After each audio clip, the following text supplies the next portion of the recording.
loi va permettre, j'espère, à la France d'être exemplaire sur le plan de la transition énergétique.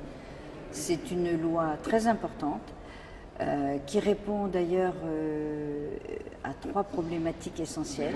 D'abord l'économie, elle va permettre la création d'emplois, notamment dans le bâtiment. Il y a une grande attente, un grand espoir de la part des artisans, des petites et moyennes entreprises qui travaillent dans le bâtiment, de pouvoir créer des emplois, puisqu'il va y avoir des travaux qui vont être faits. La deuxième problématique à laquelle elle répond, c'est la problématique sociale. Vous savez combien la précarité énergétique est lourde en France. Pouvoir diminuer ces dépenses énergétiques, c'est extrêmement important pour un bon nombre de familles, mais en même temps pour tout le monde. Ça permettra de faire des économies d'énergie aussi par rapport à la France, grâce à l'isolation, grâce à toutes les aides qui vont être données pour faire des travaux. Ça va permettre à tous les gens de pouvoir faire des économies d'énergie.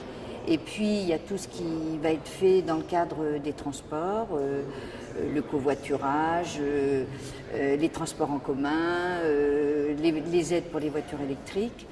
Et puis, je dirais que la troisième problématique à laquelle cette loi répond aussi, c'est le volet écologique, bien sûr, que l'on ne peut pas oublier. Elle va permettre de diminuer les gaz à effet de serre, qui ont un effet si néfaste sur les climats. Et moi je pense qu'il y a urgence, car le climat a déjà changé. Je vais vous donner un tout petit exemple.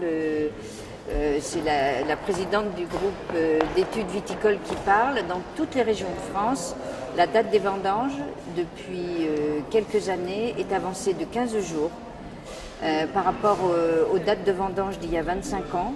Et donc ça prouve que ce changement climatique et donc le réchauffement climatique est déjà en marche.